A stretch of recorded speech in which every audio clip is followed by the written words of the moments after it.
Welcome, everyone, to Pen to Paper. I'm so glad you're here and you've made it. I'm Leah Lindeman, the author of the Canadian Reminiscence series, and every week I offer writing tips, writing advice, writing inspiration, anything to do with the writing author life.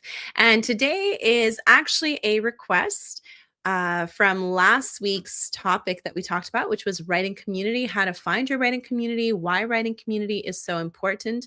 And we're just going to kind of flesh out and detail a little bit more certain terms that you've probably heard if you're a writer.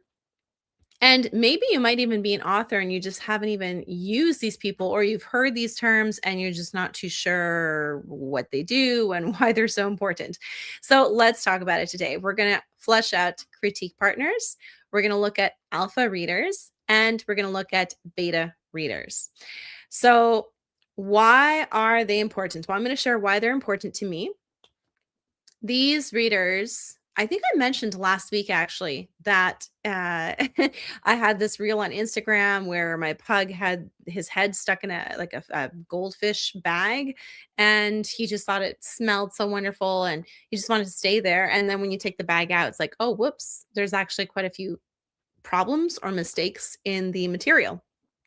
So, basically, it's to help keep us. It kind of goes with the accountability theme that I talked about last week.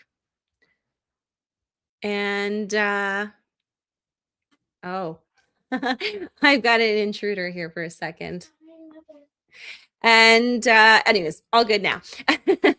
So, yes, going on that theme of community and vulnerability, because I'm going to flesh out how vulnerable can you expect to be with certain readers and why they're important. Okay, let's go into critique partners. Okay, critique partners are basically other writers. And what they do is they go over your work line by line, chapter by chapter, and they jot down notes of what isn't working, plot inconsistencies, character development that isn't flowing very well. Maybe there's awkward wording. But what's great about critique partners, it's not just anybody reading it, it's another writer who understands the craft of writing as you do, but is able to take a look at it with a set of fresh eyes. So that is what critique partners, why they're important. And that's what they do.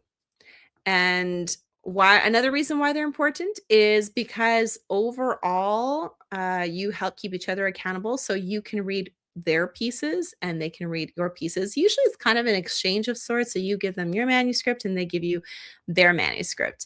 And then also overall, when you hear feedback from another writer, it helps your writing to become stronger overall as time progresses. So that is what a critique partner does and why they are so important.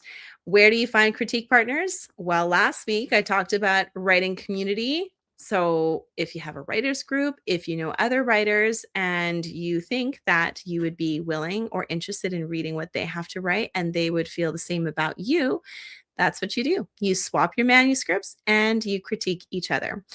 What's important about critiquing? Make sure that you're critiquing strengths, not just weaknesses.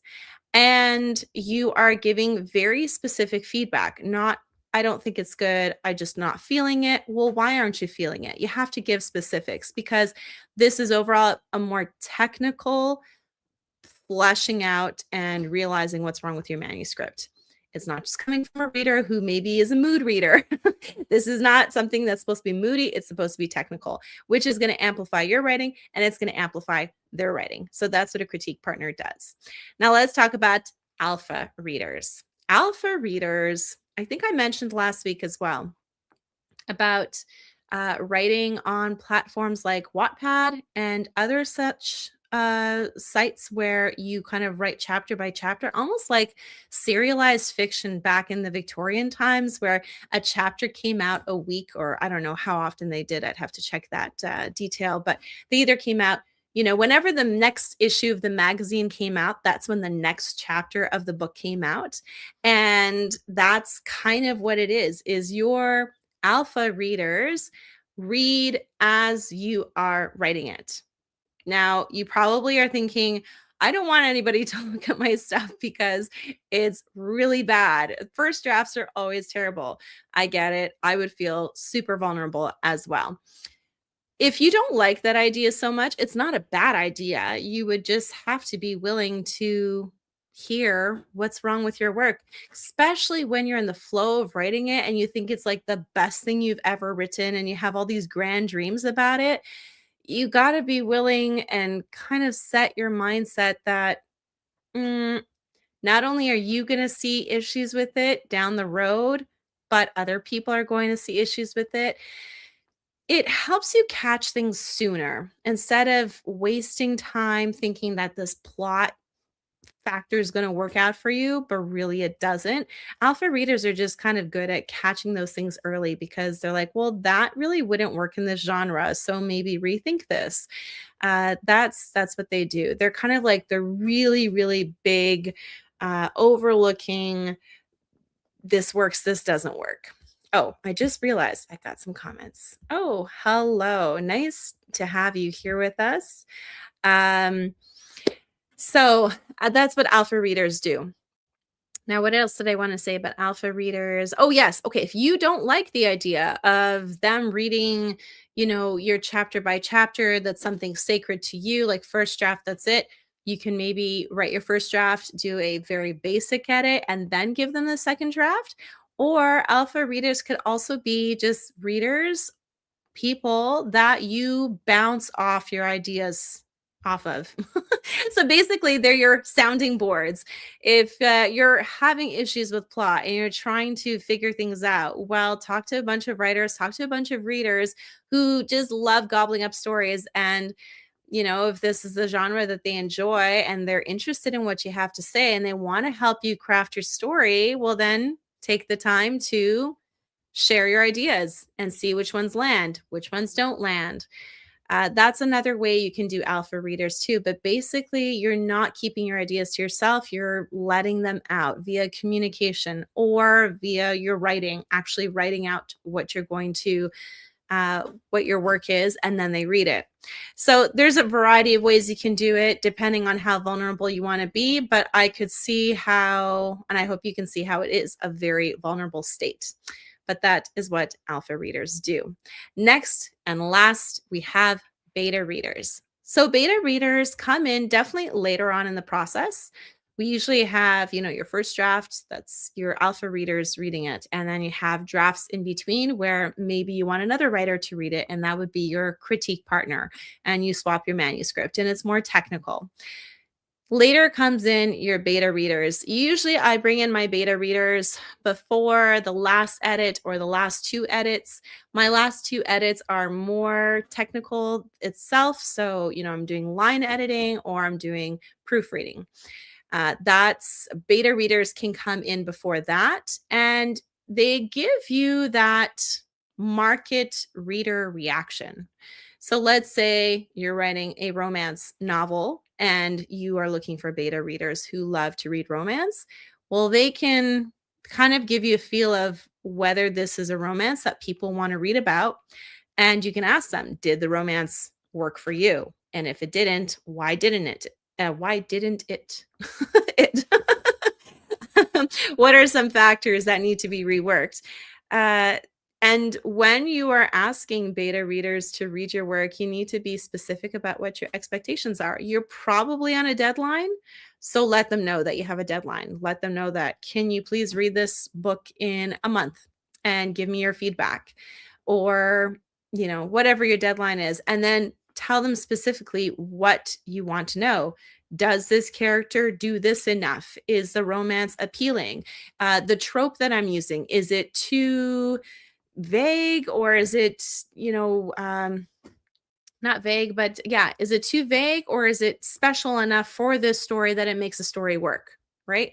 Those are some questions that you want your beta readers to ask, but basically they're the polished finished draft reading, and then you might have 1 or 2 edits before it's complete, final, and ready to deliver to the mass audiences.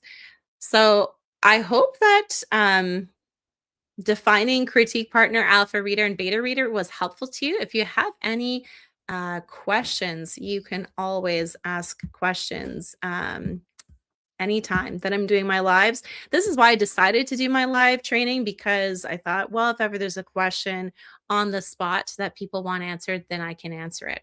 But I hope that I fleshed this out enough. So, something for you to do if you are enjoying these live trainings. Can you please like these videos, comment something that you enjoy about them, and subscribe? If you're listening to this as a podcast, then please follow the podcast Pen to Paper. And I have a child that just that just interrupted because I completely forgot to lock the door. Note for next time. Not right now.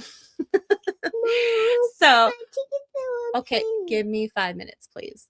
All right. So I'm going to leave it there, guys, because I need to scramble out of here. I have some kids to take care of.